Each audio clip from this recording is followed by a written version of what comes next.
আওয়ামী লীগের সকল নেতা কর্মীর বিরুদ্ধে মামলা প্রত্যাহার করতে হবে, সবাই কারাগারে যারা মুক্তি দিতে হবে। বাংলাদেশের গণতন্ত্রকে আবার আমাদের পুনরুদ্ধার করতে হবে। অগণতান্ত্রিক অবৈধ সরকার থাকতে পারে না, সংবিধান অনুমোদন দেয় না। কাজে ইউনূসকে হটিয়ে গণতন্ত্র পুনরুদ্ধার করতে হবে। শিক্ষকদের যারা লাঞ্ছনা করেছে তাদের এবং আজকে গুলি করেছে তাদের বিচার করতে হবে। শিক্ষকদের যাদের গ্রেপ্তার করেছে অবিলম্বে মুক্তি দিতে হবে। আর আওয়ামী লীগের নেতা কর্মীদের এভাবে এই অত্যাচার যারা করেছে তাদেরও বিচার হবে। কাজে সকলকেই আমাদের 13 তারিখের যে কর্মসূচি সেটা সফল করতে হবে, লকডাউন কর্মসূচি, এবং সাথে ইউনূসকে পদত্যাগ করতে বাধ্য করতে হবে এবং তার হাত থেকে দেশকে রক্ষা করতে হবে। তার জন্য যা কিছু আছে যেভাবে হোক সবাইকে ঐক্যবদ্ধ থাকতে হবে। এইমাত্র আমি খবর নিলাম ঢাকায় শাহবাগে শিক্ষকরা আন্দোলন করছিল, সেখানে তারা গুলি চালিয়েছে, 19 জন গুলিবিদ্ধ আহত, 56 জনকে গ্রেপ্তার করে নিয়ে গেছে। শিক্ষক সমিতির সভাপতি সহ সবাইকে গ্রেপ্তার করে নিয়ে গেছে। শিক্ষকরা তাদের দাবি নিয়ে এসছে, ঠিক আছে, আলোচনা করে সমাধান করুক। সেই নারী পুরুষ নির্বিশেষে শিক্ষকদের উপরে এই জুলুম অত্যাচারকে আমরা তীব্র নিন্দা জানাই, ঘৃণা জানাই, এবং যারা এই সমস্ত হামলা করেছে, গুলি করেছে তাদের শাস্তি দাবি করি। এবং আমার মনে হয় এটা সকল শ্রেণী পেশা যারা আছে প্রত্যেকের প্রতিবাদ করা উচিত। এর আগে প্রাইমারি স্কুলের শিক্ষকরা যখন আন্দোলন করলো, সেই ছোট্ট শিশু বাচ্চা কোলে ওই অবস্থায় গরম পানি মারল। মাদ্রাসার শিক্ষকরা আন্দোলন করলো, সেখানে গুলি করে 2টা লাশ গুম করে ফেললো। এই যে মুন্সিগঞ্জে আমাদের এক নেতা বললেন তার ছেলেকে ধরে নিয়ে গেছে আর তার লাশটাও পেল না, তাকে গুম করে ফেলেছে। আজকে আবু সাইদ থেকে শুরু করে যতগুলি হত্যাকাণ্ড ঘটেছে এগুলি তো ইউনূসের মেটিকুলাস ডিজাইনের মাধ্যমে করা। আমরা কেন হত্যা করতে যাব ছাত্রদের? জুলাই 15 তারিখ পর্যন্ত যখন ওরা আন্দোলন করছে তাদের গায়ে একটা টোকাও লাগতে দেয়নি। যখন ওরা আগুন দিয়ে পোড়াতে শুরু করলো ঘর বাড়ি মেট্রো রেল সব, এমনকি পদ্মা সেতুতে যেহেতু হামলা করছে, ফ্লাইওভার, বিটিভি ভবন, সেতু ভবন, সড়ক ভবন সব নাকি আমি করিয়েছি। তা আমি যদি করাই তাহলে এই যে তাদের সমন্বয়ক, তারপরে শিবিরের এবং জামাতের নেতা, ঢাকা দক্ষিণের জামাতের সেক্রেটারি তো বলেই দিল যে গণভবনকে তারা আসতে চেয়েছিল আমাকে টার্গেট করে, কারণ আমাকে না মারলে নাকি তাদের ক্ষমতায় থাকা যাবে না। সেই উদ্দেশ্যে আসছে, এটা সে স্পষ্ট বলে দিচ্ছে। আর বিভিন্ন ভবনে যে আগুন দিয়েছে বা জ্বালিয়েছে, বিটিভি ভবন যে জ্বালানো, সে তো যেই খুব গর্ব করে বললো যে সে কোথায় কীভাবে আগুন দিয়েছে। আর এক সমন্বয়ক বললো মেট্রো রেল আর আগুন দেওয়া। তারপর 2 জন আবার পুলিশকে হেলমেট পরেনি দেখে পুলিশ যখন ধরলো বলে দিল পুলিশকে মেরে ঝুলিয়েছিলাম তো ওদেরকে আবার ঝুলাবো। তাহলে যারা করছে তারাই তো গর্ব ভরে বলে যাচ্ছে, আর বলার সুযোগটা দিয়েছে এই জন্য যে এদেরকে ইন্ডেমনিটি, দায় মুক্তি দেওয়া হয়েছে। যে এইরকম অরাজকতা দেশে কেউ দেখেনি। আর আওয়ামী লীগের যে নেতাকর্মী, আমাদের প্রত্যেকের বিরুদ্ধে মামলা, এখানে কাউকে মানে নারী পুরুষ নির্বিশেষে সবাই, এমনকি ছোট শিশু পর্যন্ত, 13 বছরের ছেলে, 14 বছরের ছেলে, তাদেরকেও ধরে নিয়ে যায়, তাদেরকেও মামলা দিয়ে দেয়। আর লেখাপড়া তো করতেই দিচ্ছে না, কাউকে পড়াশোনাও করতে দেবে না, পরীক্ষা দিতে দেবে না। আওয়ামী লীগ হয়েছে থেকে পড়াশোনা করতে দেবে না। জাতির পিতা বঙ্গবন্ধু শেখ মুজিবুর রহমানের নেতৃত্বে এই দেশ স্বাধীন হয়েছে। তিনি স্বাধীন করেছিলেন বলেই আজকে সবাই এই বিভিন্ন পদে বসতে পেরেছে। আর সেখানে আজকে সেই দল, যে দল সারা জীবন সংগ্রাম করে, রক্ত দিয়ে, জেল জুলুম অত্যাচার সহ্য করে এই দেশটাকে স্বাধীন করলো, সেই দলই থাকতে দেবে না। আওয়ামী লীগ ভেসে আসা দল না।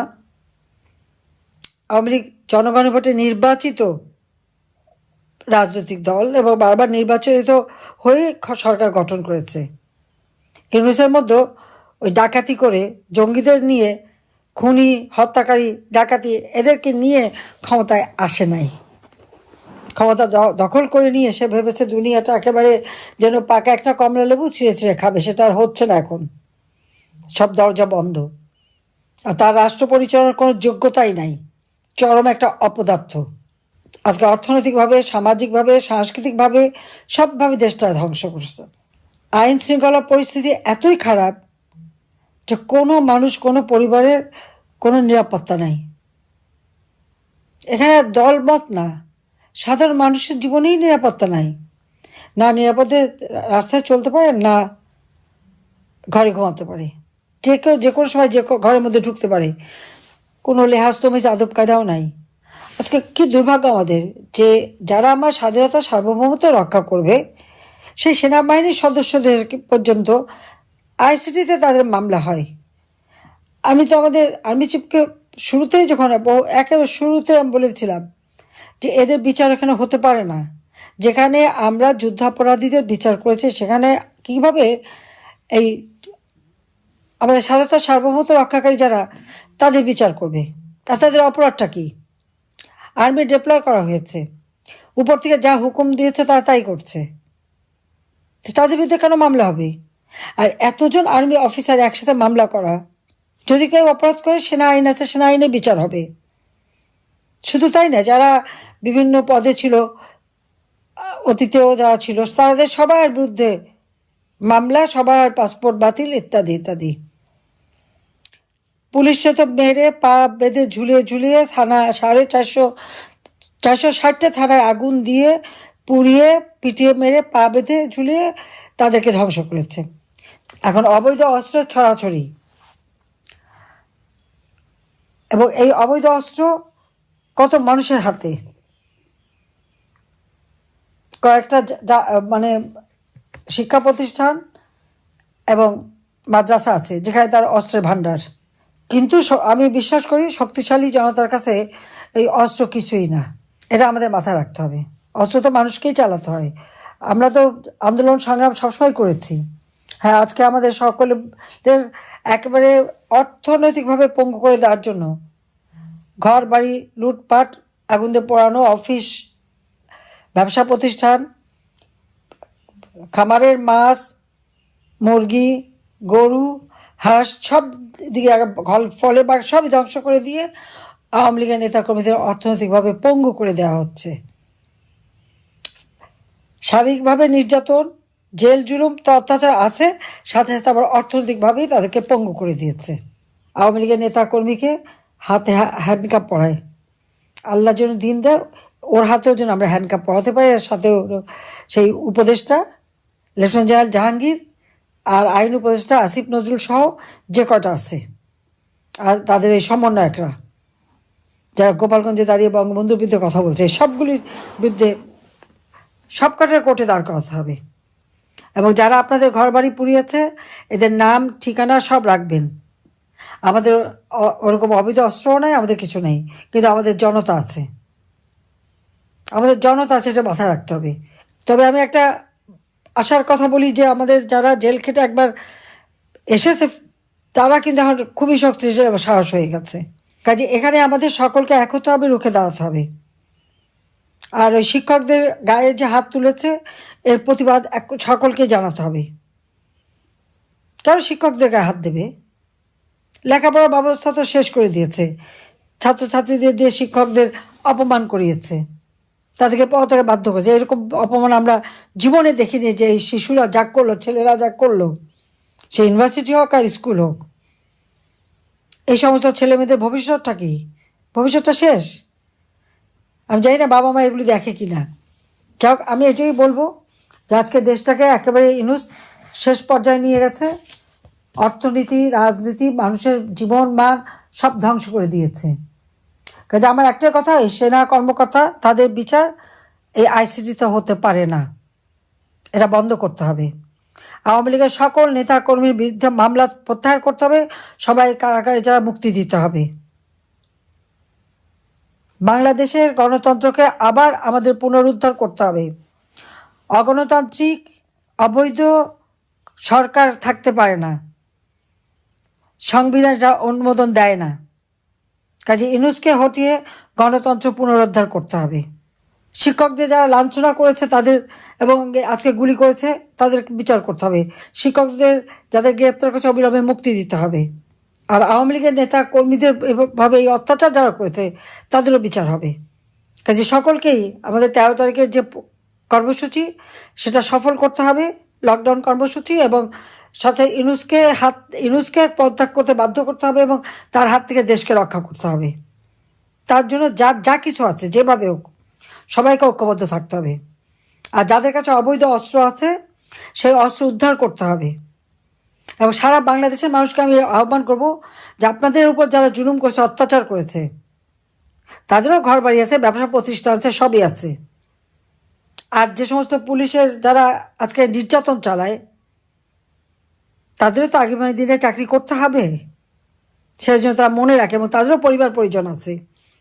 ওরা তো মেরে পা বেঁধে ঝুলিয়েছে, বলেছে আগামীতেও ঝুলাবে। তো যারা পা বেঁধে ঝুলাতে চায় ওই তাদের দাবিদারিই করবে তারা। তাই এদের ভবিষ্যৎটা কী? কাজে সবাইকে আজকে ঐক্যবদ্ধ হয়ে নামতে হবে, কারণ এইভাবে একটা দেশকে ধ্বংসের দিকে আমরা যেতে দিতে পারি না। সবাই ভালো থাকবেন, সুস্থ থাকবেন, এবং এই কর্মসূচি বাস্তবায়ন করবার জন্য যা করার তাই করতে হবে। কারণ মুন্সিগঞ্জ একটা গেটওয়ে, এটা মাথায় রাখতে হবে। তো সবাইকে আমি ধন্যবাদ জানাই। ইনশাল্লাহ জনতার জয় হবেই হবে। এর থেকেও খারাপ অবস্থা আমরা সবসময় আন্দোলন করেছি, সবসময় সফলতা এনেছি, গণতন্ত্র প্রতিষ্ঠা করেছি, বাংলাদেশের মানুষের আর্থসামাজিক উন্নতি আমরা করে এটা আমরা দেখেছি যে একমাত্র আওয়ামী লীগই পারে এই দেশের উন্নতি করতে, আর কেউ পারে না। একমাত্র আওয়ামী লীগই পারে এবং আওয়ামী লীগই পারবে। স্বাধীনতা এনেছি, অর্থনৈতিকভাবে উন্নতি করেছি, দেশের মানুষের অন্ন, বস্ত্র, বাসস্থান, চিকিৎসা, শিক্ষার ব্যবস্থা করেছি, দেশের মানুষের জীবনমান উন্নত করেছিলাম, সারা বিশ্বে বাংলাদেশের একটা মর্যাদায় নিয়ে গিয়েছিলাম। সেই মর্যাদাটা এই সুদখোর, খুনি, জঙ্গি, ফ্যাসিস্ট ইউনূস ধ্বংস করে দিয়েছে। এই দেশকে আবার আমাদের পুনরুদ্ধার করে গণতন্ত্র প্রতিষ্ঠার মাধ্যমে দেশকে আবার উন্নত করতে হবে।